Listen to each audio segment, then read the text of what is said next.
พระพุทธเจ้าคนสอนการทำสมาธิแต่ว่านั่งดีกว่า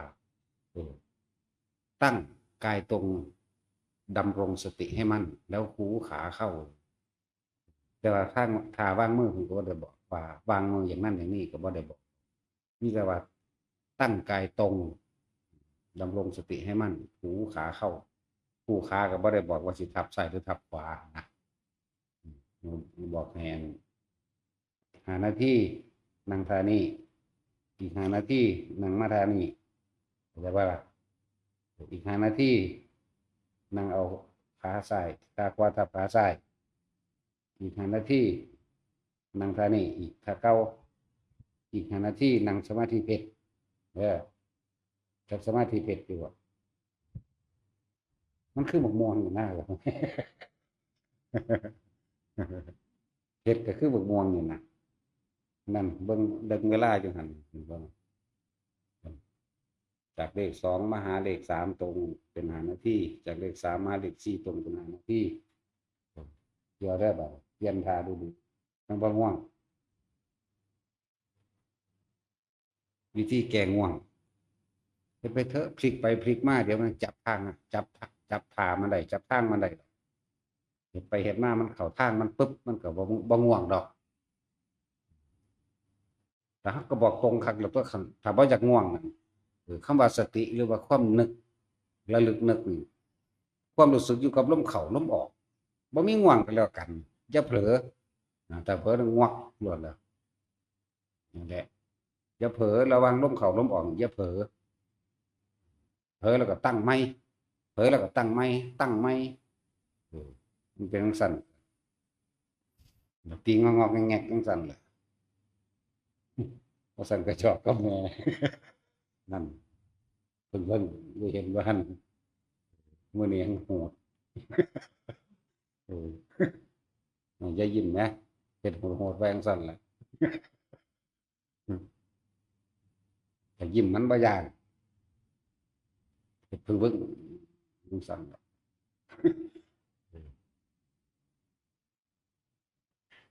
แนมนาฬิกาเด้อนะเลข 2มาถึงเลข 3ขีดตรง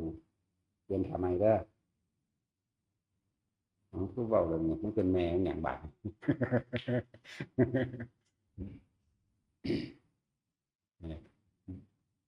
วิธีที่แก้ง่วง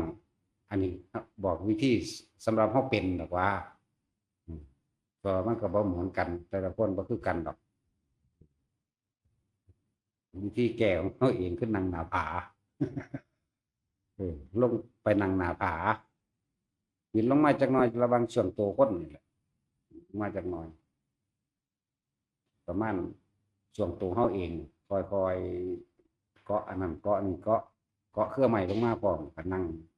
นั่งแล้วเอาขานี่ออกไปข้างขาครึ่งหนึ่งเอาตัวมาไว้ทั้งทีครึ่งหนึ่งแล้วก็เบิ่งลมอย่างเดียวเลยบาดนี่นั่งอันนั้นของมันดอกมันย่านตายที่จริงมันบ่ย่านความจริงของเฮาบ่ได้ย่านตายมันอยู่แต่เก่าแต่ว่ามันสิย่านตายเอาเองมั้งอันตัวนั้นมันเลยนิ่งอยู่จังซั่นเลยมีสติรู้อยู่กับลมเข้าอย่างเดียวมีแต่ลมแต่ว่าบ่หลับตาหั้นกระพริบตาอยู่เดี๋ยวเบิ่งพุ่นเดี๋ยวเบิ่งพุ่นก็เหลียวอยู่กระพริบตาเหลียวเบิ่งหันซ้ายหันขวาเสียงรถดังอยู่ไกลๆเพิ่นก็หูยินเด้เสียงใบไม้เคาะกันแป๊กๆๆๆก็หูยินเบิดเพราะว่ามันมีสติแล้วเป็นจังซั่นนี่ครับวิธีแก้ก็ของไผของมันส่วนผู้ใดอยากแก้ว่าพระโมคคัลลานี่ตอนที่เพิ่นหายได้นั่นเพิ่นเฮ็ดกลางวันเนี่ยเพิ่นนั่งอยู่ที่มืดเพิ่นนั่งอยู่ที่มืดกลางวันสว่างอย่างไรกลางคืนก็สว่างดุจดั่งกลางวันเช่นนั้นฟังดีๆเด้อบ่แม่นไปเพ่งแสงอาทิตย์บ่แม่นไปเพ่งเทียนบ่แม่นไปเพ่งไฟอีหยังเด้แต่ว่าใส่ภาพจำความตอนมันแจ้งเข้าใจบ่นี่ใส่ภาพใส่การจำคือมันแจ้งคือกลางเว้นนี่แต่ขนาดมองเก่าล่ะมองแต่ของนั่งนั่นแหละเพิ่นจำเอาความสว่างเฮาจำเอาความแจ้งได้บ่เดี๋ยวนี้จำความที่มันสัตว์มันบ่มืดนั่นแหละ แล้วเพิ่นแก้แบบนั้นเพิ่นแก้ของเพิ่นแล้วเพิ่นกับบรรลุในมื้อที่7ในมื้อนั้นคือในบันทึกก็มีอยู่ในหันแหละจะหาอ่านเอาวิธีแก้ก็คือว่านั่นแหละของไปของมันเพิ่นก็แนะนำอยู่เด้ล่ะเออตอนเพิ่นนั่งงกงักแบบนี้แหละแบบนะโมเน้นนะโมเฮานี่แหละงวกงักงวกงักนี่ธรรมดาจังซั่นพุทธเจ้าหายตัวฟับมายืนอยู่ตรงข้างหน้าว่าโมคคัลลาเธอง่วงเหรออย่างนั้นพระเจ้าข้าเธอพึงย้อนหูหมายถึงดึงนี่แล้วก็ล้างหน้าแล้วก็ทำนั่งหัวให้ตึงบีบเป็นนั่นแหละแล้วก็ออกไปเดินจงกรมมั่งมาออกไปเดินจงกรมมันก็ยังง่วงอยู่แง้นดูดวงดาวมั่งก็ยังง่วงอยู่แล้วก็เธอต้องตรึกในธรรมอย่างใดอย่างหนึ่งก็ยังง่วงอยู่สุดท้ายก็บอกให้ไปนอนแต่ว่านอนข้างบนให้ดำรงสติให้มันเป็นผู้มีสติรู้อยู่กับการหายใจเข้าหายใจออกเองแต่ข้าวเดียวตัวคนมันเมื่อยหลับแต่ท่านในแมนแกอะไรเด่นถ้าคนไปจับทางใดซื้อเพิ่นก็ทำความเพียรของเพิ่นไปเรื่อยๆตอนที่เพิ่นบรรลุนี่สิเป็นท่ายืนดอกยืนหรือนั่นชื่อบ่ได้ครับผมว่าแม่นเรื่องของเฮาเลยชื่อบ่ได้ครับยืนกลางคืนมืดนี่นั่นล่ะกลางวันสว่างเช่นไรกลางคืนย่อมสว่างเช่นนั้นเพิ่นก็ทำความเห็นมันแจ้งโปร่งออกจิตมันอิ่มอารมณ์แล้วมันก็สามารถพิจารณาได้เข้าถึงอรหันตผลเพิ่นเองนั่นแหละเว้ารัดเอาเฮาได้เฮาบ่ได้ความละเอียดเพราะว่าเพิ่นเฮาบ่แม่นเพิ่นเว้าก็ตามตำรานั่นแหละนี่แหละจังซั่นว่าวิธีแก้ง่วงอันนี้เฮาก็หาวิธีให้เป็นท่าฮอดเลข3บ่เขียนมาทางนี้แล้วนี่มันก็หาวิธีเนาะฝึกเอาตัวลูกไผลูกมันสิว่ากูทรมานเด็กบ่ทรมานหาแม่มึงบ่มันบ่แม่นเด็กเด้นี่ใหญ่ก็ตัดสินอีกตัดสินยังบ่อยากบวชเอาเนาะเป็นซั่นแหละลูกของพระเจ้าพิมพิสารเป็นลูกสาวที่เป็นลูกนางเขมานี่แหละเพิ่นบรรลุอนาคามีเด้เพิ่นสิตายเพิ่นเลยบอกกับพ่อเพิ่นน้องพี่จงอย่าประมาทนะรู้บอกกับพ่อเด้นั่นบัดนี้พี่ขอลาธรรมดาเขาเอาหมายถึงเอาถ้ำมาดิในตำราว่าพระเจ้าพิมพิสารเพิ่นก็บรรลุพระโสดาเนาะแต่ว่าลูกสาวเพิ่นเองอนาคานะบรรลุอนาคาตอนมีชีวิตอยู่นี่แหละแต่ว่าบัดสิ้นใจก็ได้อรหันต์ไปแล้วบ่ได้ก็บ่แม่นว่าอนาคานั่นคือบันทึกเป็นสั่นแล้วก็เมียเพิ่นนั่งนั่นเพิ่นงามผู้นั้นได้จ้างไปฟังธรรมนะก็เลยเพิ่นงามจ้างไปฟังธรรมเพิ่นเป็นคนมักหลงไหลในรูปเลื่อนล่างแห่งตนเองว่ารูปร่างเพิ่นงามแล้วพระศาสดานี่มักสิเทศน์ตำหนิคนที่หลงไหลในความงามแล้วก็เทศน์เรื่องอสุภะเทศน์ว่ากายไม่ใช่ของเรามั่งมีความเน่ามีความเปื่อยมีอาการ32มั่งเพิ่นเลยบ่มักจริงๆเพิ่นบ่มักมื้อนึงก็ได้ค่าจ้างคือก็ไปที่นั่งเขมานี่แหละเขมาเพิ่นก็ตีนี่ล่ะมันก็หลายคนที่เพิ่นบ่ได้ไปฟังพุทธเจ้าหั่นเนรมิตเป็นผู้ยิ่งงามกว่านั้นอีกเป็นนั่งเทพอักษรไว้ไปยืนพัดวี่ให้พุทธเจ้าอยู่เพิ่นไปเลี้ยวเห็นอันคนที่ยืนพัดวี่ให้พุทธเจ้าอยู่นั่นแล้วเพิ่นเลี้ยวเบิ่งเจ้าของมันคนละเรื่องกันสิว่าหมายถึงว่าความงามมันต่างกันผิวเพิ่นเองมองเบิ่งกับผิวเพิ่นผิวเจ้าของกันหยาบกร้านผิวเขาผู้นั้นก็ใสปานสิศพคนบ่แม่นสิศพอันพวกหน้าแหล่ๆเด้พวกแลอาตาผู้นั้นบ่เป็นเอาเด้ เรื่องสั้นแล้วเพราะมันสิซุปอีแต้วได้ปากหอยอีหานั่นคือว่าปากหอยจะไว้คือมันคือปิงข้าวนี่เด้เนาะปากมันเนาะได้เสะอยู่โอ้ยสิซบเพิ่นก็เลยรู้จักสีศพบ่เนาะบัดนี้เนาะพวกคนตัวนอกรู้จักสีศพไหมสีศพคือริมฝีปากริมฝีปากดุดดังปิงข้าวคืออีแต้วนั่นแหละเดี๋ยวเบิ่งจั่งใดอดเอาจากหัวไปเซะอยู่ไอ้งามคือแม่มันน่ะก็ใครหัวได้ตัดสินแนวใดก็ต่างแต่ว่างามหัวโลดยิ้มว่าเอ้ย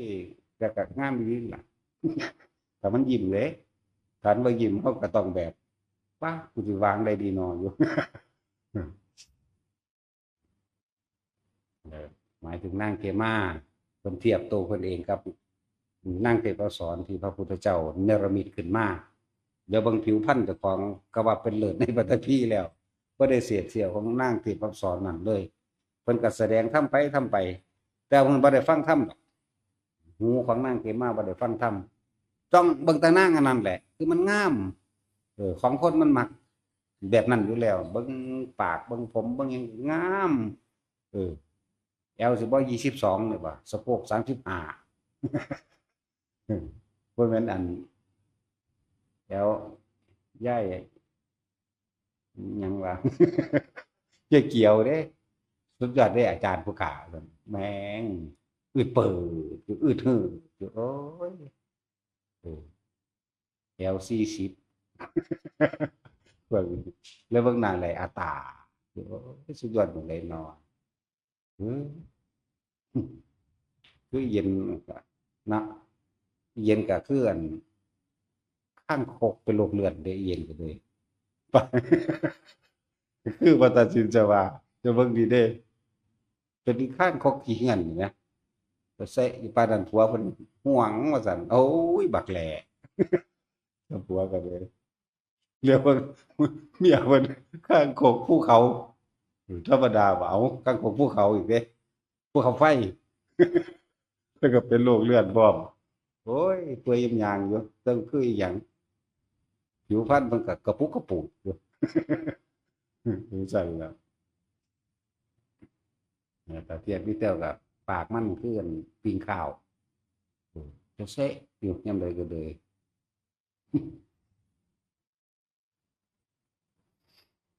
ถึงนางเขมาเพิ่นบ่ได้สนใจสิฟังธรรมแต่ว่าเพิ่นเอาของจริงเทียบกับเพิ่นเลยของจริงเทียบเบิ่งป๊าดโตผมก็สลวยเป็นเงาเป็นมันคิ้วก็โกงปากก็แดงจมูกก็สันคมผิวพรรณต้องขึ้นมาจังน่ะเบิ่งจ้องเบิ่งแตะคนนั่นแหละแต่อันนี้เป็นของจริงเลยแต่บ่ได้สนใจฟังธรรมพุทธเจ้าจักแสดงบางได้ไม่รู้แต่เบิ่งผู้หญิงผู้นี้เบิ่งไปเรื่อยค่อยๆผมงอกเข่างอกเข่างอกเข่าแล้วก็ร่างกายก็ค่อยเหี่ยวเข้าเหี่ยวเข้าเหี่ยวเข้าก็กลายเป็นคนเฒ่าดังก็สักพักลงมามันเฒ่าแขวก็โลนก็ยังออกกลายเป็นแก้มก็โหวๆโบๆเข้าไปค่อยสูบลงค่อยหักตัวเองลงหักตัวเองลงของเอาเนาะตายแล้วก็ค่อยเน่าเด้อบัดนี้เน่ามีหนอนเจาะมีน้ำเหลืองไหลก็ค่อยเปื่อยเหลือเห็นกระดูกโพ้นกระดูกขาวโพลนอยู่จั่งซั้นเบิ่งแล้วก็ค่อยๆเชื่อมยุบและสลายลงแล้วบรรลุอรหันต์เด้จังซั่นแล้วเขาเจ้าเห็นอนิจจังเห็นอนัตตาเห็นความบ่จีรังยั่งยืนเห็นความบ่เที่ยงแท้แน่นอนแล้วก็เห็นตามของความเป็นจริงเลยนี่แหมตาก็เห็นจริงๆนี่แหมพระเจ้าคือเห็นได้จังซั่นจังซั่นแล้วว่าสิเอาอันนั้นอยู่เปลี่ยนท่าใหม่มันเลยเวลาแล้วถูกไหมนั่งสมาธิกันนั่งเอาขาทับเบิ่งพุ่นมันลืมเวลามันบ่ตาบ่จ้องพุ่นเด้อบัดนี้จ้องพุ่นแหละนี่คือคนที่เห็นอนิจจังเห็นอนัตตากลับไปขอว่าบวชที่เพิ่นก็ให้บวชแล้วเนาะบางคนจังให้ไปเห็นถ้ำหนังสันอยู่แล้วอย่างหนึ่งคนก็มีหลายกระดอก นั่งอัมพปาลีก็รองรับอยู่ตอนนั้นนั่งอัมพปาลีก็เป็นโสเภณีเด้นั่งอัมพปาลีเป็นแม่ของนั่งศิริมาแล้วก็แม่ของหมอชีวกพร้อมแต่ว่าก็เกิดในของไอ้พระเจ้าพิมพิสารอยู่ในเครือของพระเจ้าพิมพิสารอย่างสั้นแต่ว่าถ้าเราเห็นของจริงเห็นตามความเป็นจริงกันจะยอมรับมันแล้วตะกี้ถ้าเราคิดถึงตะกี้เราวาง17 18นี่ไหม19 20นี่ไหมมันงามอยู่เด้แต่ตอนนี้มันเศร้างามบ่เด้ตะเบิ้งอย่างสั้นแล้วก็เห็นไปตามความเป็นจริงมันก็คิดเอาได้ง่ายๆอยู่ดอกเรื่องคิดเอานะสิ่งทั้งหลายทั้งปวงบ่ควรก็ไปยึดมั่นถือมั่นนะเพราะว่าหาความถี่ลังยื่นบ่ได้มีความเกิดเป็นธรรมดามีความแปรปรวนผันไปตั้งอยู่นั่นแหละเป็นธรรมดาสุดท้ายก็ต้องแตกดับและเสื่อมสลายลงไปแต่เฮาเห็นตัวนี้ก็ยอมรับภายในใจอยู่แหละเฮาจังบ่ได้ประมาทนึกถึงความตายบ่ได้ประมาทก็สิเว้ายกนิทานทำบทมันหลายโพดแล้วมันสิเว้ามวนเว้าเอามันหรือไปอันนั้นซื่อๆคุณเบิ่งคุณลงไปเบิ่งนาฬิกาพูดถึงว่าความบรรลุธรรมการรู้แจ้งเห็นธรรมตามความเป็นจริงแล้วบ่ได้เลือกเด็กน้อยหรือผู้ใหญ่เด้บ่ได้เลือกเลยบ่เกี่ยวกับผู้หญิงและผู้ชายอีกผู้หญิงผู้ชายบ่เกี่ยวกันเด็กน้อยหรือผู้ใหญ่ก็บ่เกี่ยวขึ้นอยู่กับอุปนิสัยในการสั่งสมเด้อไปก็ดีคนที่สั่งสมแต่ในทางดีตลอดในทางบุญตลอดในตลอดแม้นบ่อยากเป็นบ่อยากได้ก็ได้ก็เป็นเด้มันบ่อยากเป็นตลอดได้ตลอดจังว่าพวกเฮาไปทางใดก็สร้างเห็นคนใส่บาตรนำทางสาธุเด้อในใจเลยนี่นั่นละบุญอันเกิดจากการโมทนาส่วนบุญของผู้อื่นคือเฮามีความยินดีมุทิตานำเขาเลยปลื้มปิติยินดีนำเขาเขาสิทำความดีแบบใดก็สร้างสุขลดซอยกันขึ้นจากขี้ตมก็ตามซอยเหลือกันไปซื้อน้ำมันมาให้ก็ตามได้ทุกรูปแบบนั่นแหละเรียกว่าน้อมจิตไปในทางที่เป็นกุศลซะกุศลธรรมะซะน้อมจิตไปพระเฮ็ดดีนั่นได้ก็สร้างคนบนนั้นสิเป็นคนเลวก็สร้างว่าถ้าตอนเขาเฮ็ดดีก็เอาดีตอนนำเขาโลดทั้งที่เฮารู้อยู่นี่สมมุติว่าคนมันเป็นคนบ่ดีเฮาฮู้อยู่แต่ว่าถ้าเห็นเขาใส่บาตรก็สาธุเด้อเอาแต่ส่วนดีเด้อบ่ได้ไปเอาส่วนเลวนั่นแหละจิตมันตั้งดีเอาไว้แล้วเนี่ยจิตมันตั้งตัวนี้ไว้แล้วมันก็คอยสั่งสมความสงบความเย็นสั่งสมความสิว่าเป็นบุญเป็นกุศลเกิดขึ้นเรื่อยเกิดขึ้นเรื่อยเขาสร้างวัดสร้างว่าอยู่ไสก็สร้างสาธุนำเลยสาธุนำโลดดีใจที่แรกก็อาจสิฝืนๆอยู่พอคนเฮาน่ะมันมีผู้ใดอยากให้ไปได้ดีดอกแน่นอนอยู่แล้วความเห็นแก่ตัวเดียวนั่นบ่มีผู้ใดอยากให้ผู้ใดได้ดีเกินเจ้าของแต่ว่าก็ฝืนไปซะก่อนฝืนไปเรื่อยเกิดความเคยชินต่อไปนี้ผู้ใดเฮ็ดอิหยังดีสาธุเลยได้ยินเสียงสวดมนต์ว่าแตวัดใดก็แล้วแต่แว่วมาใส่หูสาธุเด้อไปเรื่อยสาธุเด้อไปเรื่อยมีความปลื้มปิตินำไปเรื่อยนี่แหละบุญจึงว่าเกิดจากการโมทนาส่วนบุญผู้อื่นแล้วมันก็คอยค้นขวายในการบุญพร้อมบัดนี้สิคอยค้นขวายวัดนั่นเพิ่นเฮ็ดนั่นตัวเฮ็ดนี่ตัวเพิ่นมีการสวดมนต์เพิ่นมีการภาวนาตัวนี่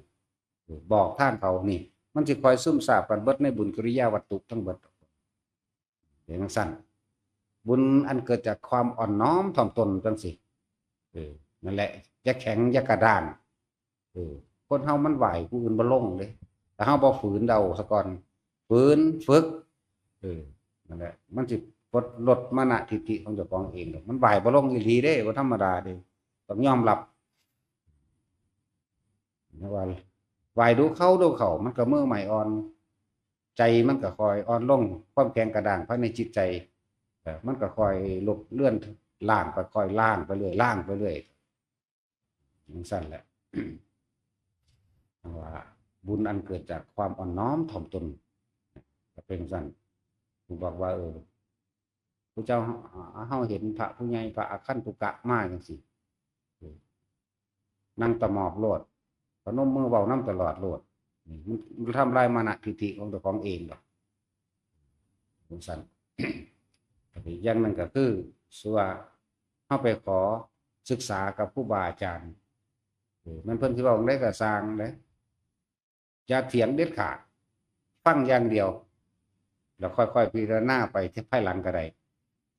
บางที่บ่มีความผิดเพิ่นก็ด่าเลยก็มีดินั่นแหละบ่มีความผิดแต่ด่าเลยบางคนเถียงเอามักเอาผลกับเพิ่นเด้โอ้ยวันธรรมดาเด้เถียงเอามักถามหาศึกษากับเพิ่นเราต้องยอมต้องอ่อนตัวอ่อนเบิดได้จังสิได้หรือว่าเพิ่นสอนแนวนึงบางที่เพิ่นเฮ็ดอีกแนวนึงก็มี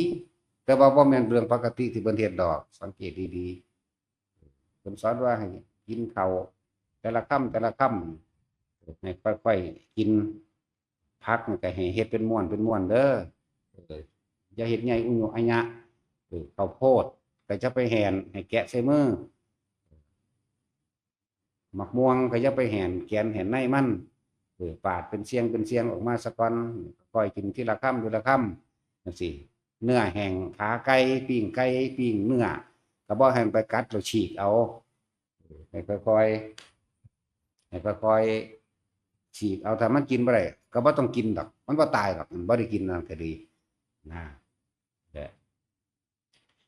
ข้าวปุ้นจังซี่ก็แต่นั่นก็ค่อยๆเอาลงมาตัวบ่แม่นหุบใส่ปากแล้วดูดปรุด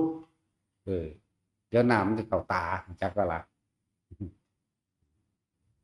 หลายๆอย่างในความสำรวมมันสิจอในตัวเองเบิดอะแนวมื้อนี้มันสิคอยสำรวมมันสิคอยระมัดระวังความจริงก็เป็นแบบนั้นเด้อเพิ่นบ่ได้ให้กินแบบสุรุ่ยสุร่ายเด้บ่ได้เห็นแก่อยากแก่กินรสชาติอาหารเหยียบหัวพวกนี้จังซั่นแล้วก็ทั้งเวลาสันข้าวกินข้าวพวกเฮาแต่งตัวฮะอย่าหลุดนี่เฮารักษาความคิดของเฮาบ่ให้ออกไปคิดอย่างอื่นเวลาเฮาสันข้าวนี่คือกันถ้าผู้ใดหลุดลุ่ยพันใหม่เลยให้แต่งใหม่คุมใหม่นั่งเฮ็ดให้มันเรียบมันลอยนั่นคือการสำรวมระวังเบิดล่ะแนวมื้อนี้เวลาพักจังซี่ก็ม่วนเขามันเป็นค่ำๆเป็นขนมเป็นหยังก็แล้วแต่เถอะไปบ่ได้ให้แหนเด้บ่ได้ให้ไปแหนเด้ออันข้าวโพด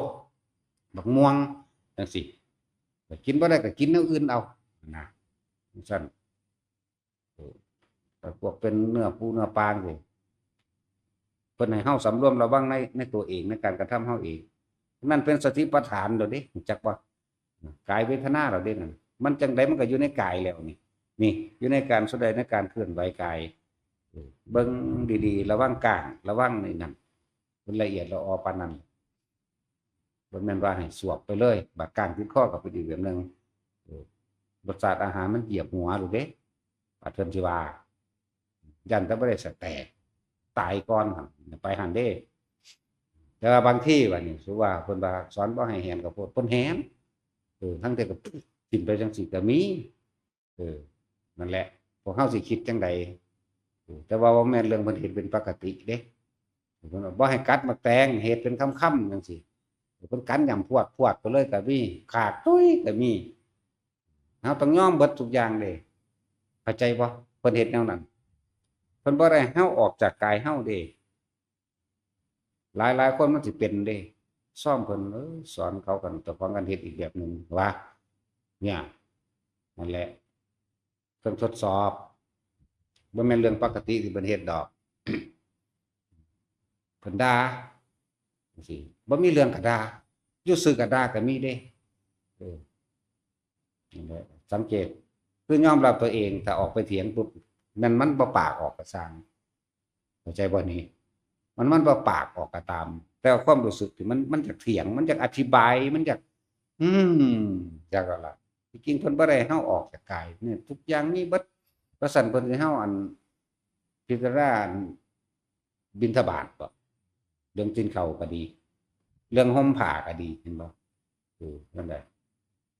ปฏิสังขารโยนิโสบิณฑบาตังเฮาสิเอาอาหารบิณฑบาตเพื่อแค่ว่ายังอัตภาพให้เป็นไป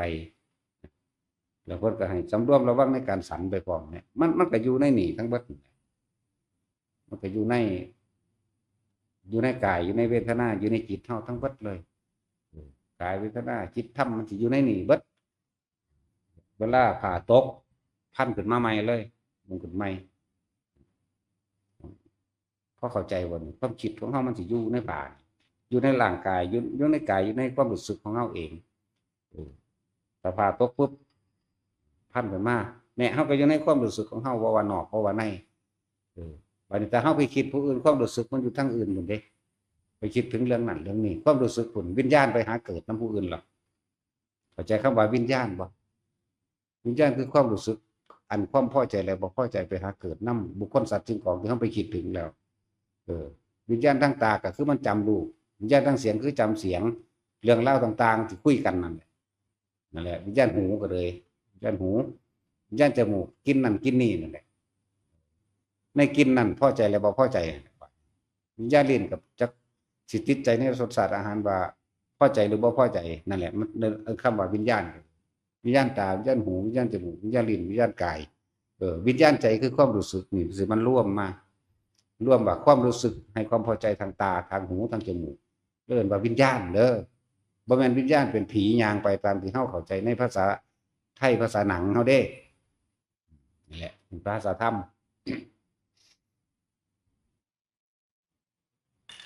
ลูกเบิ่งอันดมไปนำเอาอย่ามองมาแม่อย่ามาแม่อันมันบ่แสบตามันเอาท่าเลยท่าตาแหละ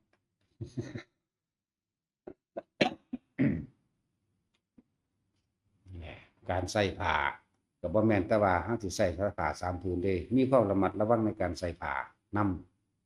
ำการพิจารณาอาหารการพิจารณายาจังซี่บ่แม่นว่าสิกินเพื่อความเมามันเพื่อให้เกิดกำลังวังชาหรือ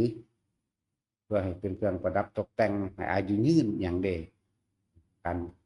กินยาก็ดีการใส่ผ้าการกินยาการฉันอาหารบิณฑบาตจังซี่แล้วก็คืออยู่อาศัยก็คือกันเพิ่นให้ระมัดระวังเพิ่นให้เบิ่งว่ามีขี้เข็บมีเมียงอดบ่มีงูบ่เด้อันนั้นมันเป็นคำแนะอันเป็นเนื้อยาแหลกซื่อๆเด้แต่พวกเฮานี่คิดพิจารณาอยู่ในกายเฮาเองอยู่ในเวทนาอยู่ในจิตเฮาเองมันก็รอบคอบไปเองคือความคิดของเฮาบ่ไปหลักไปสั่งผู้อื่นเนี่ยหลายๆอย่างอยู่เด้อที่ว่าถ้าเฮาว่าไปศึกษานำเพิ่นก็ต้องยอมเพิ่นเด้ต้องยอมต้องฟังเด้ถ้ารู้แล้วอย่ามาเฮาก็เว้าเรื่อยๆอยู่ดอกแนวสิถ้ารู้แล้วอย่ามาบรรลุแล้วจักว่าล่ะจังซั่นอันว่าแนวใดก็สร้างพิจารณาภายหลังซะก่อนแล้วทิ่มจักบ่ล่ะผิดถูกทิ่มและบางอย่างบ่ได้เคยเฮ็ดผิดหยังเลยแต่ว่าคือว่ากูแนวนี้น้อยใจได้บัดนี้เนาะแสดงพวกเจ้าคิดออกนอกพวกเจ้าคือบ่ทิ่มทิ่มหยังทิ่มความคิดถ้าบ่คิดต่อแล้วอารมณ์เกิดบ่ได้น้อยใจพอใจเสียใจบ่มีพอใจแล้วบ่พอใจบ่มีเขาละตัวเดียวนี่ล่ะว่าละยังดอกละอารมณ์ทั้งเบิดอาสวะขยายานแปลว่าอารมณ์ที่ยังคล้องเกี่ยวอยู่มันก็ของเกี่ยวตัวถ้ามันคิดแต่บ่คิดมันเดียวยังมาของนั่นสั่นแหละเพิ่นบอกยังก็เฮ็ดโลกเวลาสิไปหันมานี่คือกันบางทีมาตัดสินใจผมสิไปจำพรรษาอยู่หั่นเด้ว่ะหยุดแต่เฮาบ่ปากเฮาเบิ่งไปหั่นแหละเบิ่งดูว่าเขาสิอ่านอยู่บ่อริยวินัย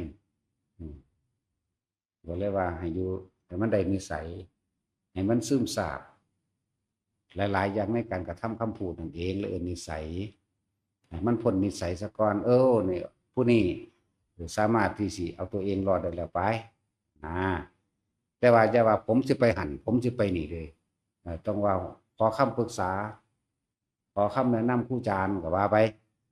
ผมสมควรบ่ที่สิไปอยู่หันไปอยู่นี่จังซั่นสิว่าไปตัว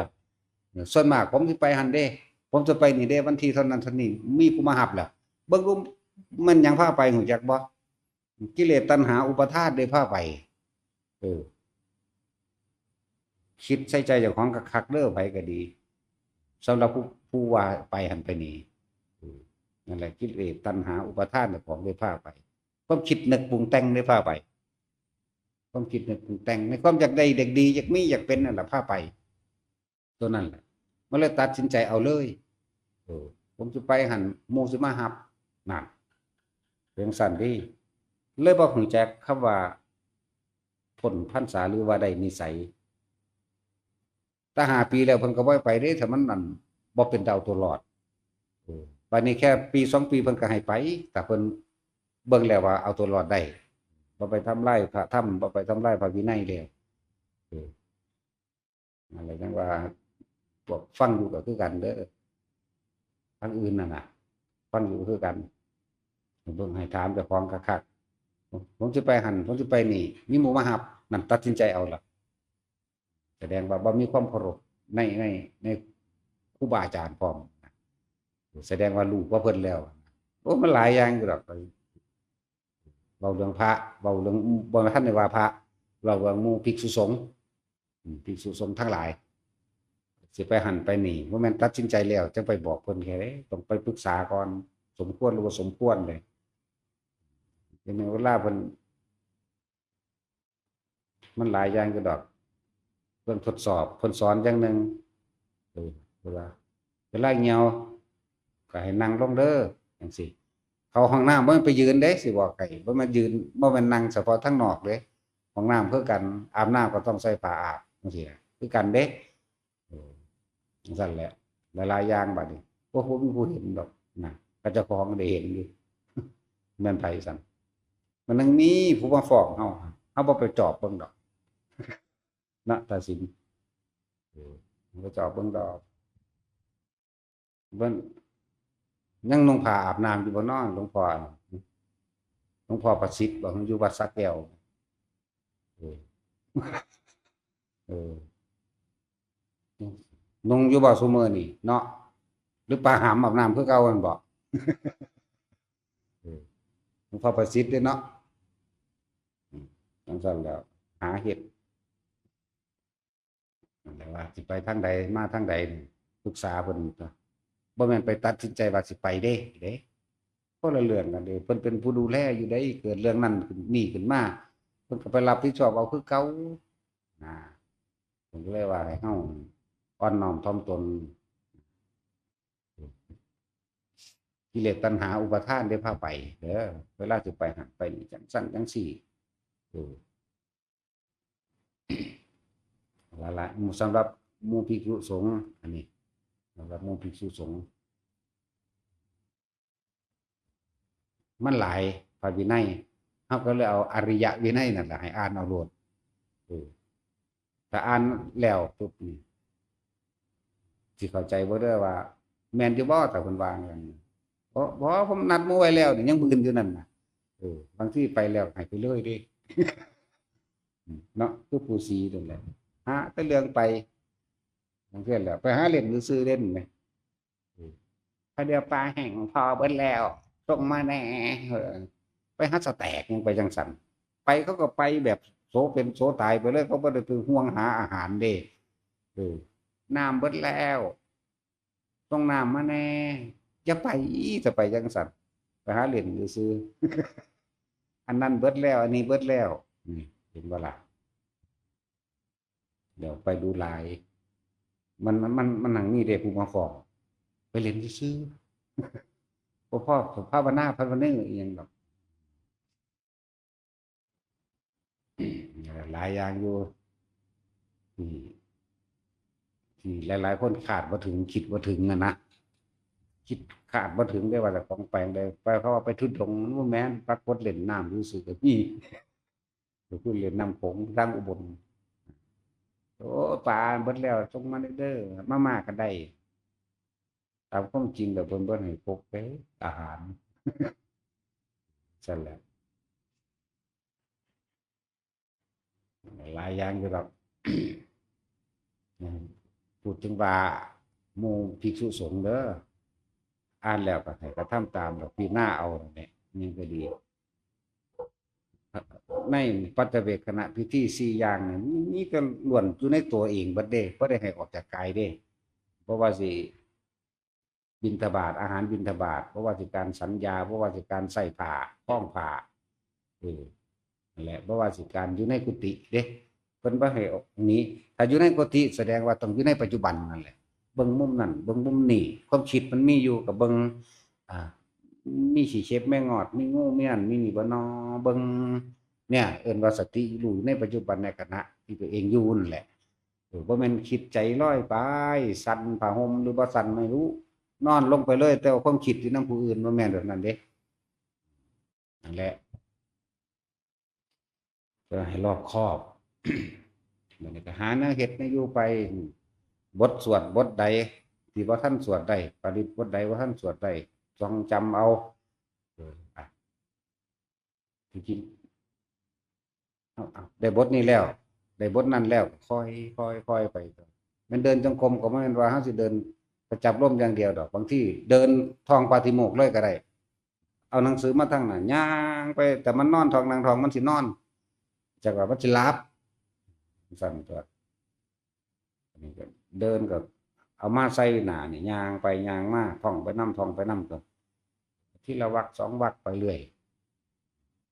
ท่องบทนั้นท่องบทนี้ก็เหมือนกันและโอ้ยหลายอย่างที่เฮาควรศึกษาตัวเองเด้บ่มันไปศึกษาผู้อื่นหลายอย่าง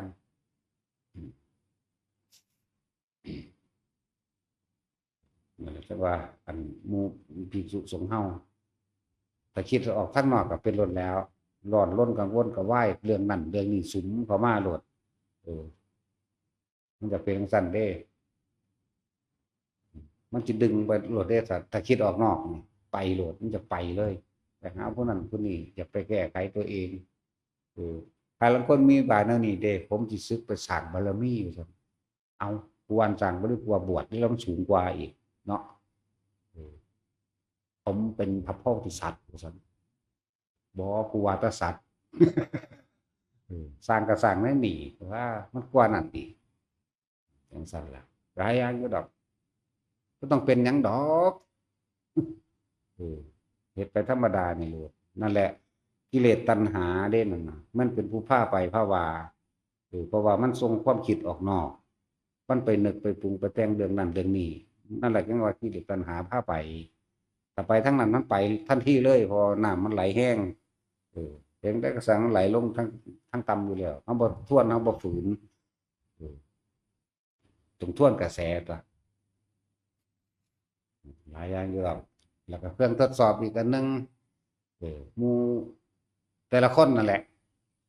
สมมติว่าเวลาเขาเจ้าสวดมนต์ไหว้พระ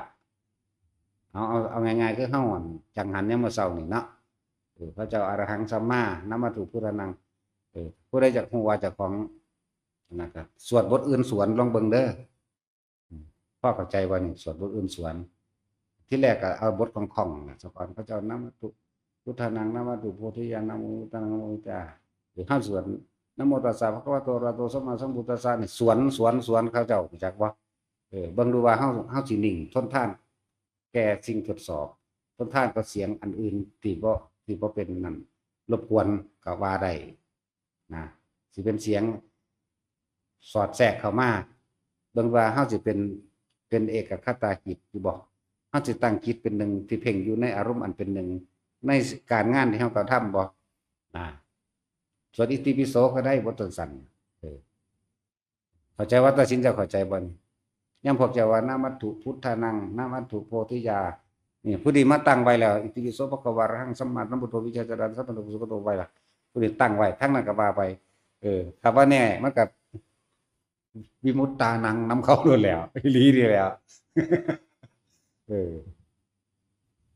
นั่นแล้วคือทดสอบตัวเองเด้อ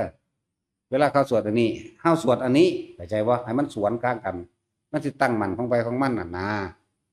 บางเฮาสิคล้อยตามเสียงที่เขาเจ้าสวดบ่นะบางเฮาก็สวดอยู่แล้วเฮาก็เฮ็ดจังซั่นประจำของเฮาอยู่แล้วอัน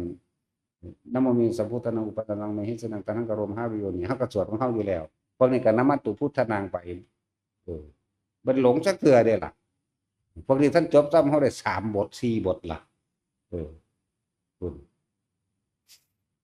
นะโมพุทธสิกขีอรหันตสัมมาสัมพุทโธปะคะโมนะโมพุทธปุรานิธิมกรหันตสัมมาสัมพุทโธนะโมพุทธโมเรนิตระนะบริหันตสัมมาสัมพุทโธนะโมพุทธปุสสะอรหันตสัมมาสัมพุทโธ ตัณหังกะโลมหะวิโรมิตังกะโลมหะจะโสสนังกะโลโลกันติบังกะโลจุติโตโรปนโยชะระปะมังกะโลปุริสัสสะโพสุมโนสุนันโตเรวพวกนี้ว่าท่านได้จบเฮาได้สักบทอื่นล่ะขึ้นนมัตถุพุทธนั่งพร้อมจะจบก่อนคุณมันยังมีบางที่มันก็อิติปิโสวิเศษอิเศษพุทธนามิอิมินาพุทธังสุอิเตบะอิโสตังพุทธปิติแต่โจของพระเจ้าจงมาเป็นนางมังสังพระเจ้าจงมาเป็นเนื้ออาทิพระเจ้าจงมาเป็นบุตรพระพุทธวาหาสวัสดิ์พุทธปิตินะอุมินะมาปะตานะโมพุทธายพุทธกังจมุกังปิดมันก็ไปอีกพวกนี้วันจบบทอื่นใส่อีกเด้จังว่ามัน3-4บทพุ่นเด้อพวกเจ้าว่าสั่นอยู่ว่านะโมมีสั่นอยู่เอาพอจบก่อนพวกเจ้ากันนะมัตถุพุทธดังก็ล่ะพวกเจ้าอรหังสัมมาก็ไปเครื่องหนึ่งเลยเด้โตภควาทางวันังวาเทมินี่มันจะเป็นเครื่องทดสอบให้ตัวเองเด้อหมายถึงมูภิกษุทั้งหลายเหล่านี้แหละตั้งอันใดหนึ่งต่อของมาสวนกันก็พระเจ้าแล้วก็ล่ะตั้งสวนพวกเขาเจ้าก็เฮ็ดเป็นระเบียบเรียบร้อยของเขาเจ้าอยู่แล้วอรหังสัมมาอยู่แล้วผู้หนึ่งเอาบางคนว่าเพราะท่านได้บทกรณีหรือว่าใดแล้วลองสวดบทกรณีสวนเบิ่งนะนั่นแหละสวดเร็วๆสวดปากมันบ่ทันได้เร็วซ้ำสวดใจเฮาเด้ปากนี่ยังซ่าจะเล่นกรณีจะมาตะกุสริแล้วจะทงสัตว์ตังพิสะสโกอุจุจสุมุจุจสุวะจะสมุตุนาติมานิสุตุสโกจะสุปโรจะปัญญิจุทารุติเนี่ยชั้นกินตริยจะนิปโกจะพงยังซ่าอยู่เด้สวดใจเร็วกว่านี้เป็นคำๆคือเก่านี่แหละจะเร็วกว่านี้แล้วปุ้ยแสดงให้ชัดแจ้งกับว่ายังบ่เข้าใจปากข้อถิ่งยังสั้นแล้วแสดงพวกนี้ส่วนอย่างหนึ่งเฮ้าส่วนอย่างหนึ่งแต่ว่าล่ะนี่เป็นพิธีทดสอบตนเองเด้อเอาบทสั้นๆบทคล่องๆสักวันก็ได้เอานะโมตัสสะภะคะวะโตอะระหะโตสัมมาสัมพุทธัสสะนี่แหละสวดบทซ้ำๆนี่แหละพวกนี้ก็อรหังสัมมาพวกนี้นะโมตัสสะภะคะวะโตอะระหะโตเบิ่งเด้อสวนกันเบิ่งพระเจ้าสิ้นใจเฮ็ดได้บ่นี่บ่ได้หยังดอกนั่นแหละเป็นวิธีที่ทดสอบตัวเองว่าเฮาจะปล่อยตามอย่างอื่นบ่มีผลมากเด้อ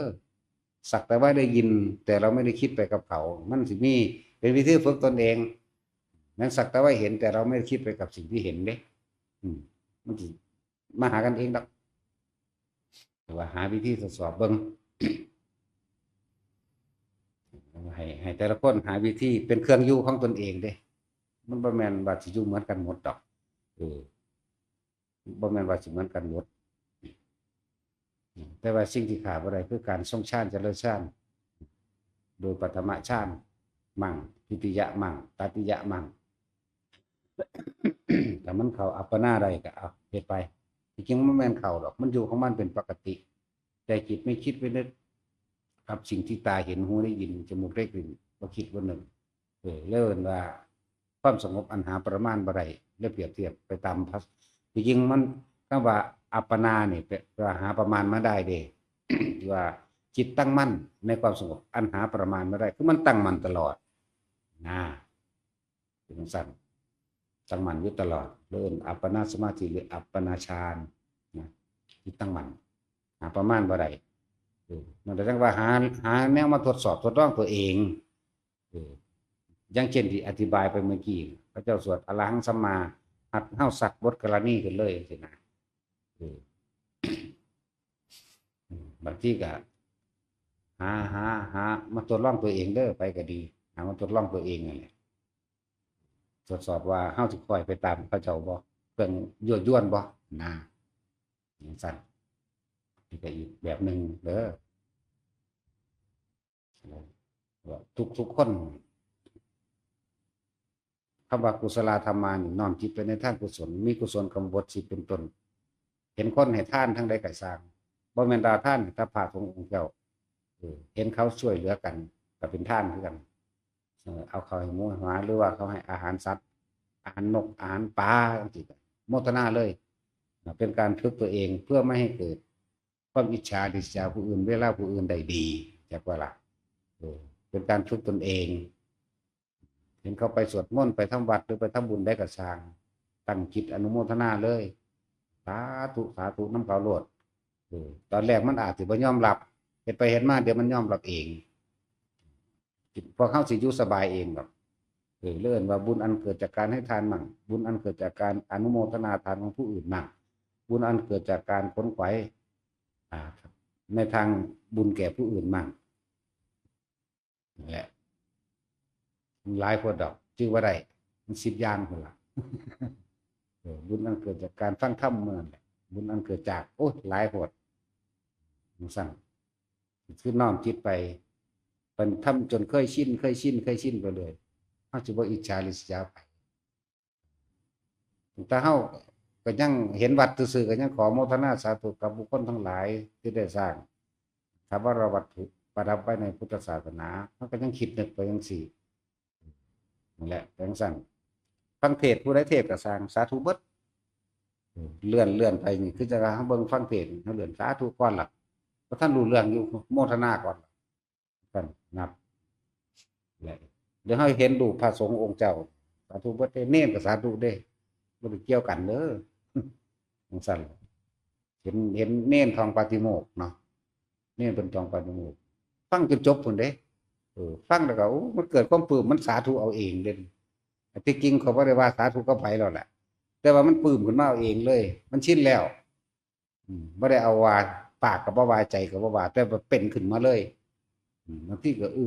ขึ้นมาเลยนั่นแหละเป็นสั่นทุกคนฝึกหัดเอาจ้ะเวลามันเป็นขึ้นมาจังสั่นบางที่ใส่ประโยชน์จากมันเด็กปัจจิจิตมันเกิดความสงบเย็นใจปลื้มจิตกับการมีส่วนแห่งโมทนาส่วนบุญหรือส่วนกุศลที่เขาเจ้าสวดได้แล้วก็ความสุขของเฮาเองอันมันเกิดจากปัจจิจิตตัวนี้ขึ้นมานะเพราะสรรพสัตว์ทั้งหลายไม่มีที่สุดไม่มีประมาณทุกหมู่เหล่าบรรดามีถ้าความรู้สึกของเราเป็นเช่นใดเป็นเช่นนี้เนี่ยความรู้สึกของอื่นของทุกคนจงเป็นเช่นดุจดังเราเถิดเด็กเอิ้นว่าแผ่เมตตาอยากให้ผู้อื่นมีสุขนะครับว่าล่ะบัดนี้เฮาสิต่อไปอีกเด้อขอผลทานบุญกุศลกรรมดีเด้อบัดเนี่ยเป็นกรุณาเด้อบัดเป็นการช่วยเหลือเด้อบัดแผ่เมตตากับอุทิศผลบุญคนละเรื่องกันอยู่เด้อแต่ว่าเฮาเอามาเกี่ยวกันไว้ซื่อแผ่เมตตานี่หมายถึงว่าเฮามีความสุขสงบเย็นเช่นไรเนี่ยก็จักให้ผู้อื่นเป็นเช่นนั้นเหมือนดังเราเนี่ยต่อมากรุณาก็หมายถึงว่าซอยเหลือบัดนี้ขอผลทานบุญกุศลกรรมใดที่ข้าพเจ้าทำมาแล้วแต่ดีจนถึงปัจจุบันณขณะนี้เนี่ยจงมีแด่สรรพสัตว์ทั้งหลายไม่มีที่สุดไม่มีประมาณทุกมรดกบรรดานี่คือเป็นเรื่องปกติที่เราเห็นอยู่แล้วแล้วก็แพ้หรือว่าเป็นการนึกล่วงหน้านึกให้มันเป็นอาการลิโกบ่มีเวลาคือให้มันออกไปได้ตลอด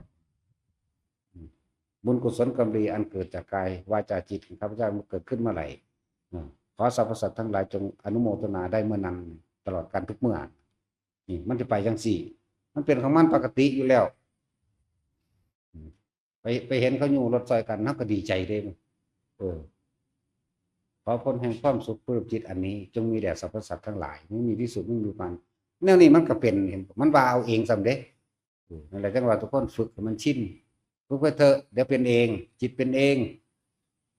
เป็นแบบนั้นหาวิธีแบบที่จะไปหาภัยสร้างภัยนั่นบ่มีจักมีแต่ว่าถ้าที่เว้าโดนโลกนะ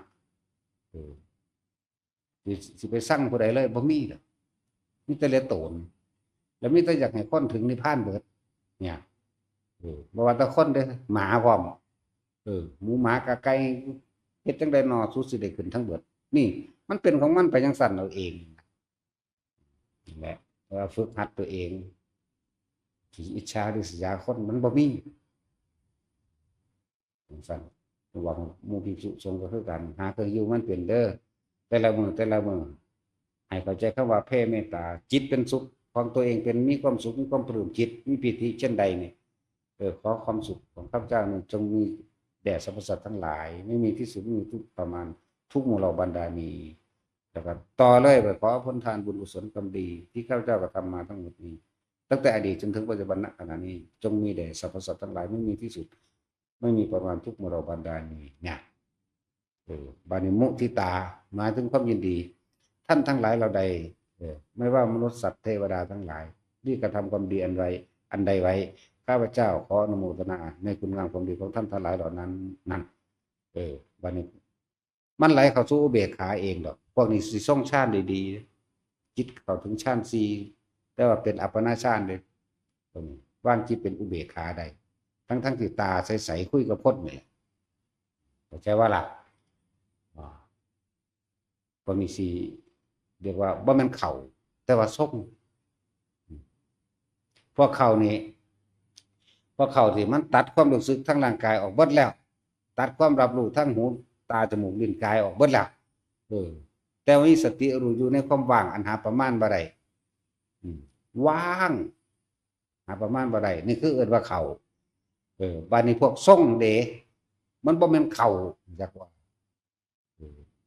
ว่างจากสิ่งที่มีอยู่เลยเทียบว่าเหมือนกับมันเขาแต่ว่าบ่แม่นเขา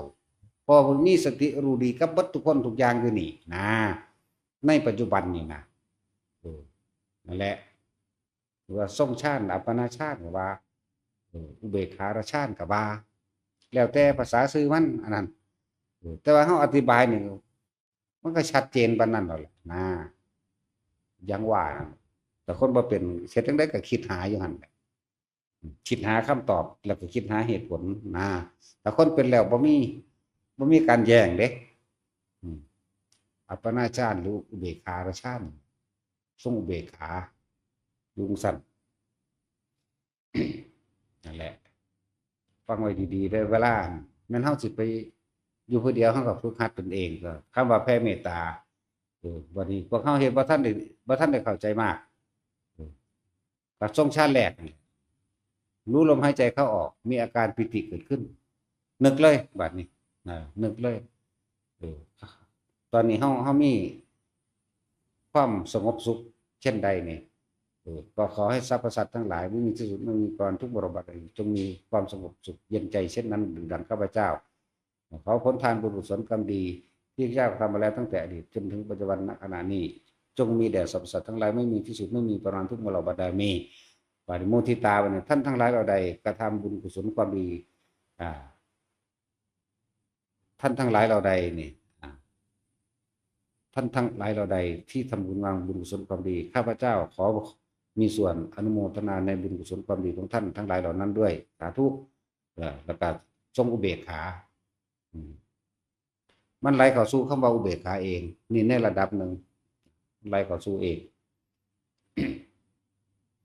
ปณิตาเฮาสิแผ่อุเบกขาแพงใดแผ่แบบใดเป็นชื่อว่าสิ่งทั้งหลายทั้งปวงที่เกิดขึ้นแล้วที่ไม่แตกดับไม่มีสิ่งทั้งหลายทั้งปวงเป็นอนัตตาก็ว่าไปขอให้หมู่สัตว์ทั้งหลายนี่จงเห็นความสิ้นไปเสื่อมไปความสิ้นไปเสื่อมไปของสิ่งทั้งหลายทั้งปวงก็ว่านั่นแหละแผ่อุเบกขาจักว่าแผ่เป็นบ่ยากอยู่แล้วสิเอาแนวจังสิมาเว้ามันอธิบายยากตอนเช้าจิตเป็นกลางว่างเฉยมันแผ่มันก็เป็นของมันเองแหละเนาะมันจะให้ทุกคนว่างจิตเป็นกลางว่างเฉยให้เห็นโลกนี้เป็นของน่าเกลียดน่ากลัวก็ว่าไปนั่นแหละจริงๆมันบ่ได้ว่าดอกแต่ว่ามันสิเอากันกองความรู้สึกออกมาเป็นคำเว้าคำเขียนมันยากนั่นแหละให้ทุกคนเห็นโลกนี้เป็นสุญญตามั่งเห็นโลกนี้เป็นอนัตตามั่งเห็นโลกนี้เป็นสิ่งที่ไม่ควรถือเอามั่งเด้เนี่ยเรียกว่าแผ่อุเบกขาอยากให้สรรพสัตว์ทั้งหลายเป็นแบบนั้นเดี๋ยวนี้มันจะได้พ้นจากทุกข์นี่คือสิ่งที่เขาเฮ็ดเป็นประจำอยู่แล้วบอกว่าจังได้ก็สั่งเดี๋ยวนี้ก็เฮ็ดเป็นประจำตัวมันสื่อเป็นภาษาเสียงออกมาอยู่นี่เพื่อจะเปิดเข้าใจไปบิณฑบาตว่านั่นก็เป็นแบบนี้เป็นของมันทั้งสั้นจะไปสั่งผู้ใดบ่มีจะพ้นดอกบ่มีตะหมดตะแมงตะยุ่งมันมากัดเฮาเลยแท้เฮาก็ว่าสั่งมันเด้แต่ก็บ่หักมันคือกัดมันเป็นสั้นล่ะถ้าเว้าอันจริงๆจังๆตัวนี้อยากให้น้อมเข้าสู่จิตได้มันอยากเหงานอนงงงักอยู่เด้เนาะว่าตัดสินถ้าเว้านิทานเอาล่ะมันคำข้างจ้องเบิ่งกักเบิ่งฮอดปากธรรมดาเบิ่งจ้องเราจังซั่น นิทานมันบ่อึดดอกนิทานมันหลายโพดนั่นแหละทุกคนสิพ้นทุกใดมีนิพพานอย่างเดียวเด้อนอกนั้นบ่มีทางพ้นดอกมีจุดเดียวเท่านั้นแล้วสังเกตเบิ่งตลอดชีวิตของเฮานั่นอันใดมันสบายที่สุดในชีวิตที่เกิดมานอนหลับเท่านั้นเด้เนาะแม่นบ่ตื่นมาแล้วหาเรื่องโลดว่านี่สบายที่สุดในชีวิตของมนุษย์ทั้งหลายนอนหลับเท่านั้นแหละตื่นขึ้นแล้วหาเรื่องโลดเนาะเฮ็ดจังใดเฮาสิเป็นคือนอนหลับได้ทั้งที่ตื่นอยู่เนาะอยากว่าล่ะและฝึกตัวเองไปสบายที่สุดที่คือบ่ไม่ได้ยึดมั่นถือมั่นกับสิ่งใดตาเห็นก็สักแต่ว่าหูได้ยินก็สักแต่ว่าแหมนั่นแหละเพราะมันตื่นแล้วจิตตื่นแล้วรู้แล้วทันแล้วท่านสิ่งทั้งหลายทั้งปวงที่บ่ควรเข้าไปแล้วยึดติดกับสิ่งใดก็เป็นทุกข์กับสิ่งนั้นเด้อขนาดยึดติดอยากอธิบายอย่างหนึ่งหลายคนหนึ่งเนี่ยติดสมาธิหมายถึงว่าติดความสงบปานยาเสพติดถ้ามันประสงบดังที่ตัวเองเคยเป็นหรือคิดเอาไว้มีความทุกข์เกิดขึ้นเราร้อนกระวนกระวายเด้บ่ให้ติดแบบนั้นบ่ให้ติดแบบนั้นถ้ามันสงบก็ปล่อยสงบแต่มันออกมาแล้วก็มาตั้งแค่ว่าปัทมะนั่นแหละปัทมะฌานอยู่กับลมหายใจเขาออกนี่เป็นหลักความอาการปิติเกิดขึ้นแค่นี้มันจะไปก็ให้มันเคลื่อนไปถ้ามีหน้าที่รู้กับมันจะเป็นเอาเองไปเรื่อยเรื่อยเรื่อยอย่าไปติดในลักษณะคมมันคุ้มมันไหมเรียกว่าทั้งคุ้มทั้งคมทั้งบังคับจะให้มันไปสงบดังที่เป็นบางคนก็เคยไปแล้วก็ไปติดพระโคติกะนี่ในสมัยนั้นติดความสงบนี่เป็นสัตว์จนเป็นทุกข์ได้พระพุทธเจ้าเลยแสดงธรรมเกี่ยวกับเรื่องโทษของร่างกายการเข้าไปยึดมั่นถือมั่นในร่างกายเป็นโทษแบบนั้นแบบนี้เหตุสัตว์ทั้งหลายเว้นไว้แต่เกิดบ่เห็นความจริงว่ามันต้องเปื่อยต้องเน่าต้องตายแน่นอนแต่ว่าเพิ่นเป็นผู้เก่งในชาติคือกันแต่จังใดนอนจังใดกูสิพ้นอะไรผมก็เลยหาวิธีของตนเองความรู้มันรู้เบิดแล้วคำว่าความรู้เบิดแล้วทุกคนที่ฟังอยู่เดี๋ยวนี้รู้เบิดล่ะอันนี้จังทุกขังอนัตตาบ่ควรเข้าไปยึดแต่ว่าด้วยปัจจุบันขณะนี่นะมันสิคิดแนวใดนี่นะสัมมาสังกัปปะนี่นะสัมมาทิฏฐินี่มีความเห็นตามความเป็นจริงแล้วแต่ว่าสัมมาสังกัปปะกระทบหรือปะทะในปัจจุบันนี่ไหมตายเห็นปั๊บนี่เห็นตั้งแต่กุศลความเห็นใดนอนี่แน่เข้าใจบ่แววตาเห็นปั๊บนี่บ่คิดนึกได้หยังเห็นได้บ่นะตาเห็นนั่นเห็นนี่เนี่ยนั่นแหละนี่เพิ่นเห็นโทษตรงนั้นเพิ่นเข้าแล้วเพิ่นออกมาซะก่อนเพิ่นเก่งเรื่องฌานเด้พระโพธิกะบัดนี้เพิ่นมาเห็นเพิ่นมาได้ความรู้ตัวนี้แล้วถ้าบ่คิดบ่นึกเลยตัดสินใจปาดข้อเจ้าของตายจังว่าล่ะเพิ่นก็ได้อรหันต์ในขณะสิสิ้นใจเด้นั่นแหละคือบ่คิดบ่นึกตอนนั้นตอนใจขาดพอดีเลยแต่สังสมมามากก็ได้ฌานของเพิ่นสังสมมาแล้วครับเพิ่นก็เข้าไปติดสมาธิมั่งมีแต่อยากสงบมีแต่อยากสงบ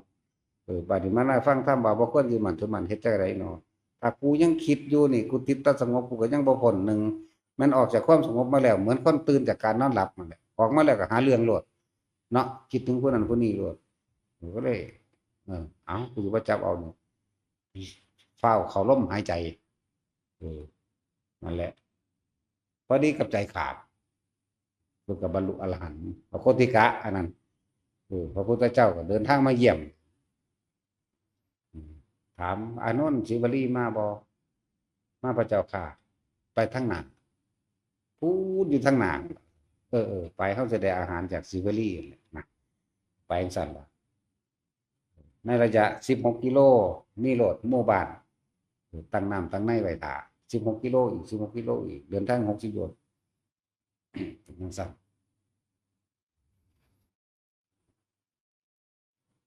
จังว่าทุกคนหาวิธีให้ตัวเองเด้อทางบ่แม่นว่าให้ไปฆ่าตัวตายคือพระโพธิละเด้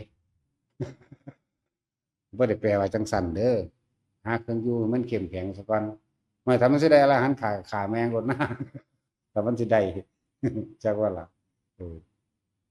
ตะกี้จักว่าล่ะแล้วเพิ่นเป็นต้นบัญญัติบ่ให้ภิกษุฆ่าตัวตายมันฆ่าตายหลายอยู่เด้หมายถึงว่าในลูกศิษย์ลูกหาของเพิ่นเองเอาจีวรแลกให้หมู่ฆ่ามั่งเอาบาตรไปแลกให้ผู้อื่นฆ่าเจ้าของมั่งเอาอันใดก็ตามที่มันได้รับสมบัติมาน่ะไปให้ผู้อื่นฆ่ามั่ง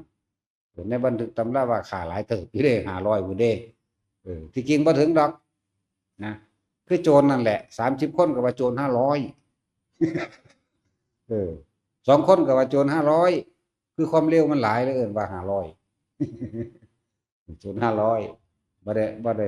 500ดอกบ่ได้เป็นไปตามที่ว่าดอกก็สิ30-40นี่แหละถ้าตัวเองตายนั่นน่ะพอเห็นโทษของกายมันเห็นโทษของความคิดมั่งหลายๆอย่างในหั่นบัดนี้เพิ่นก็เลยบัญญัติไว้ว่าบ่ให้ภิกษุฆ่าตัวตายนะถ้าเพิ่นบ่บัญญัติไว้ก็ฆ่าแม่งบ่เป็นหยังฆ่าเจ้าของนี่ว่ายากเลยร่างกายบ่เป็นเจ้าของโดยที่จริงเนาะแล้วเพิ่นบัญญัติไว้แล้วก็บ่เฮ็ดล่ะฆ่าแต่ผู้อื่นเอาเนาะแววอย่าฆ่าเห็นหยังเจ้าของฆ่าแม่งผู้อื่นตัวหลายอย่างอยู่ดอกที่พวกเฮาบ่ได้ศึกษามาถ้าเฮาได้ศึกษาเองมันทะลุทะลวงกว่านี้อีกเด้อันนี้เฮานั่นมีแต่ฟังจากผู้อื่นเอาไปเว้าต่อกันบ้านผู้หนึงเว้าเรื่องคล้ายกันนั่นแหละเรื่องเดียวกันอาจเพิ่นอาจสิเว้าอีกสำนวนหนึงของเพิ่นก็ได้เลยเป็นเรื่องเถียงกันเนาะถ้าอันได้รู้ด้วยตัวเองแล้วบ่เถียงเด้หลวงปู่ว่าพระอาจารย์สมภพเทศแบบนี้เฮาเทศแบบนี้ก็เรื่องเดียวกันนั่นแหละซึ่งเทศเรื่องอานาปานสติระบบเทคนิคจังซี่นะเพิ่นก็เว้าไปตามโวหารเพิ่นเฮาก็เว้าตามโวหารเฮานะที่จริงก็เว้าร่วมกันเดียวกันเด้ซั่นแหล้วหลายอย่างพุ่นดอกแต่ถ้าพวกเฮารู้เอาเองเป็นเอาเองเด้บ่เถียงไผรู้เลยว่าเว้าแนวเดียวกันจังซั่นแหละรู้เลยว่าเพิ่นก็ถึงแบบนี้คือกันนะถ้าเฮารู้เข้าไปในหั้นคือเดียวกันบ่มีความขัดแย้งกันเด้เป็นหนึ่งเดียวกันเด้ที่มันบ่ขัดแย้งเพราะว่ามันยังบ่ทันได้รู้บ่ทันได้รู้จริงบ่ทันได้เข้าถึงความจริงมันเลยขัดแย้งแย้งเอาหยังก็ความเห็นนี่แหล้วความเห็นของไผของมันนี่แหล้วมันเลยเกิดกลายเป็นผิดเถียงกันทะเลาะทำลายกันเพราะความเห็นนั่นแหละถ้าเฮาว่างความคิดเห็นได้แล้วจบ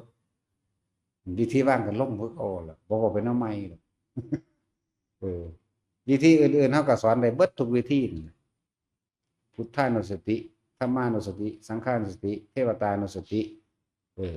ศีรานุสติจาคานุสติอย่างละมรณานุสติอุปสมานุสติได้เบิดละกสิน10อสุภะ10ฌานกับรูปฌานกับอาหารปฏิกูลสัญญานั่นแหละกรรมฐาน40นะแต่ว่าทั้งเบิดเหล่านี้ล้วนแล้วถ้าเป็นน้องๆยังอ้อมอยู่น้องๆหรืออานาปานสติอานาปานสติตรงคักแล้วหายตายในลมหายใจใดบ่คิดนึกถึงสิ่งใดเลยนะอนาคามีนี่แหละอันนี้ยังอ้อมๆอยู่มโนมยิทธิจังสิถ้าผู้ใดเข้าไปในอานาปานสติมันหังแสดงเอาเองดอกมันบ่ได้ยากหรอกจำเรื่องนั้นที่เขาว่านั่นเห็นนี่ตะกี้เขาก็สอนมันนั่งว่างบ่เป็น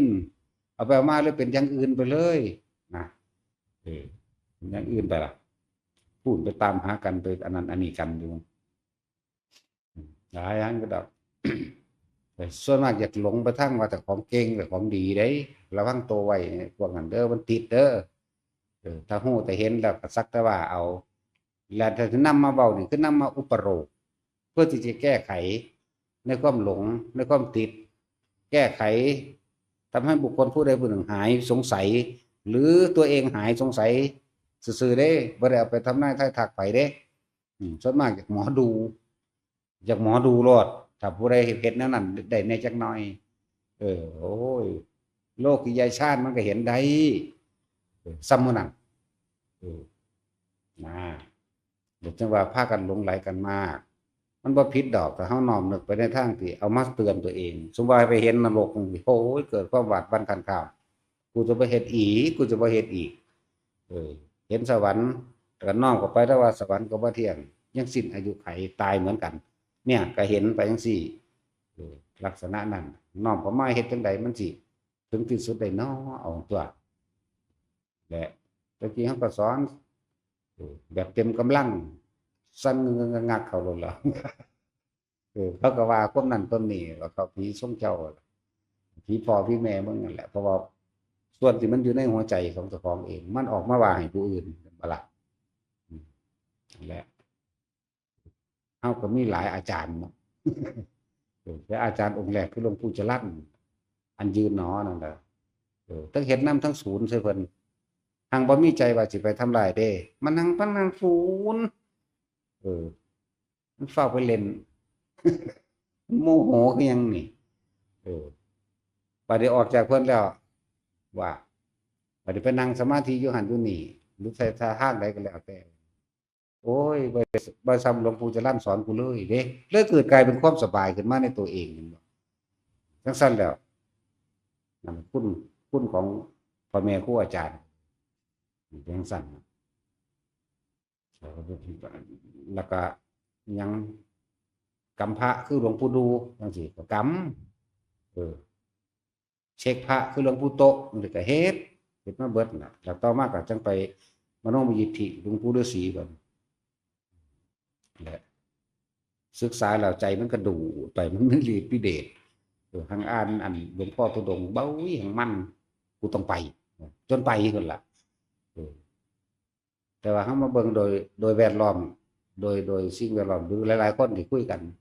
ไปเอามาเลยไปทำนายทักผู้นั้นผู้นี้ทำเลยว่างบ่เป็นเอาไปมาเลยเข้าไปติดในหันซ้ำติดเรื่องราวที่เห็นมั่งดีบ่ดีก็เอาอันทำท่าว่าอีหยังสแกนกรรมไประบาดถ้าผู้ใดบ่เฮ็ดนำกูตกนรกถ้าผู้ใดหนีออกจากกูตกนรกเจ้าของกำลังลงยังบ่รู้เรื่องนั่นแหละมันเป็นเจ้าเดชเป็นมารยาก็มีว่างบ่เป็นนะบางอย่างที่เฮาเว้าน้อมเว้าออกมานี่แค่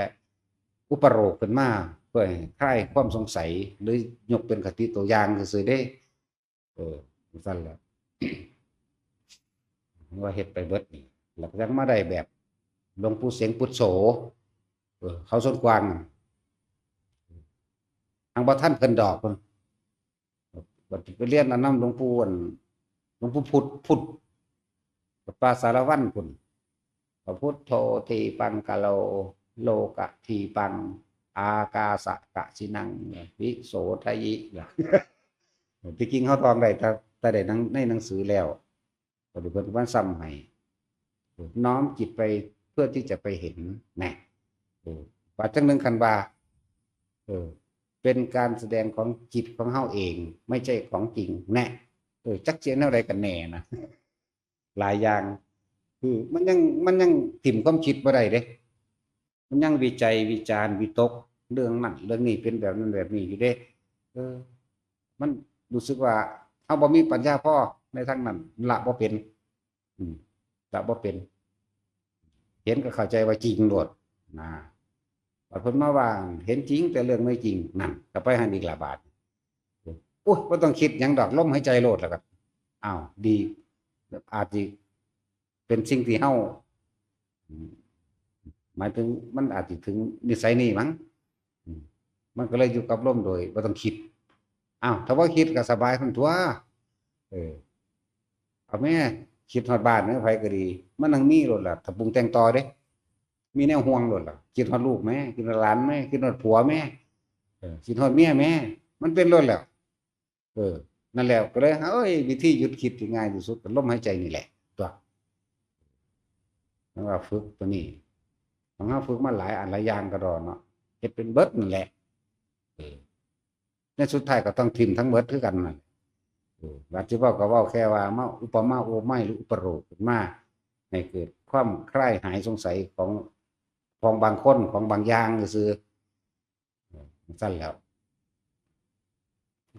เน้นที่สุดคือลมหายใจเน้นอยู่นี่ล่ะ สบายดีใช่ว่าล่ะเวลาที่เฮาสบายที่สุดในชีวิตที่เกิดเป็นมนุษย์เป็นคนมานี่เวลานั้นคือเวลานอนหลับเนาะแต่เฮ็ดจังใดเฮาสิตื่นอยู่เป็นธรรมดานี่แต่ว่า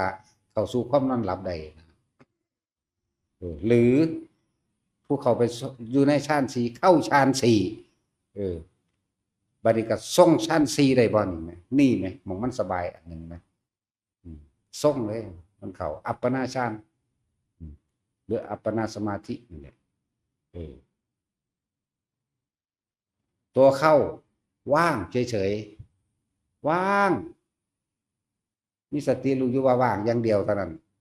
อย่างอื่นบ่รับรู้ในร่างกายบ่รับรู้แล้วตัดออกหมดแล้วแต่ว่ามีอันเด่นๆบางๆอยู่แค่นั้นเองแต่ว่าเฮ็ดจังใดเฮาสิเอาความตัวนั้นน่ะตัวที่สี่นี่ออกมาอยู่โดยปกติได้ว่างทั้งที่มีอยู่นี่นะว่างจากความเห็นบุคคลสัตว์สิ่งของว่างจากการได้ยินจากเสียงว่างจากทุกอย่างน่ะแต่ว่ามันก็รู้อยู่ในทุกอย่างจากว่าล่ะจากว่ามันรู้ว่าทั้งสี่ความคิดนึกโดยสัญชาตญาณหรือสัญญาของมันเองมันก็เป็นของมันเองดอกว่าเขาด่ากูเรื่องอะไรยกยอกูเรื่องอะไรแต่ว่ามันบ่นำเข้ามาเด้จากว่าล่ะมันทั้งรู้ในหันเล่นว่าว่างทั้งที่บ่ได้นอนหลับจากว่าล่ะว่างทั้งที่เห็นอยู่ได้ยินอยู่นั่นแหละผู้ใดเฮ็ดจังซั่นได้ก็สบายเท่านั้นแหละวิธีทำก็บอกอยู่ได้ล่ะสมชาติเด้อเจริญชาติเด้อเลยพระเจ้ามันบ่ได้สอนไปหลายดอกมันเอาแค่ชาติ4นี่แหละนี่แค่ก็เน้นย้ำทุกคนต้องได้เบื้องต้นเสียก่อนบัดนี้คนบ่ได้ชาติบ่ได้ชาติบรรลุได้บ่จำเป็นเด้อตะกี้บ่เห็นว่าผู้ใดไปเข้าฌานหรือว่านั่นนี่หรอกยืนฟังอยู่กับบรรลุโลดแหมเนาะเออจังซั่นแล้วพระสารีบุตรฟังพระอัสสชิเทศนาเหตุปมาปภาเยนี่เป็นพระโสดาบันแน่ถ้าเพิ่นสิใคร่ครวญและพิจารณาตรึกไปอีกนิดนึงเพิ่นก็ได้อรหันต์แต่ว่าบ่แม่นเพิ่นฆ่าว่าได้สัญญาอานัตสัญญากันไว้กับพระโกริตะคือพระโมคคัลลานั่นแล่นไปนั่นน่ะบัดนี้พระสารีบุตรเว้าให้พระโมคคัลลาฟังได้โสดาบันคือกันจังซั่นแล้วมันฟ้าวพากันมาหาพระพุทธเจ้าแล้วมาถามพระพุทธเจ้าว่าทั้งบ่ที่ปฏิบัติทั้งบ่ที่ทำสมาธิได้หยังพุทธเจ้าบอกว่าบ่ได้หยังเลยอีกผู้ใดธรรมดาบ่บ่ได้หยังเลยก็แม่นเขาว่าตัวพวกเจ้าสิเฮ็ดไปหยังให้มันได้หยังได้งัวน้อยบ่ได้งัวน้อยมาเลี้ยงบ่ถึงต้องงัวตัวนี้ก็แพงแล้วนี่ผมพาผมพาไว้มันสั่นแล้วมันเป็นหนีแหมงบ่ฟังกูเขาหังว่ากูทรมานสัตว์ปฏิไปฟ้องมันศูนย์ดำรงธรรมเลย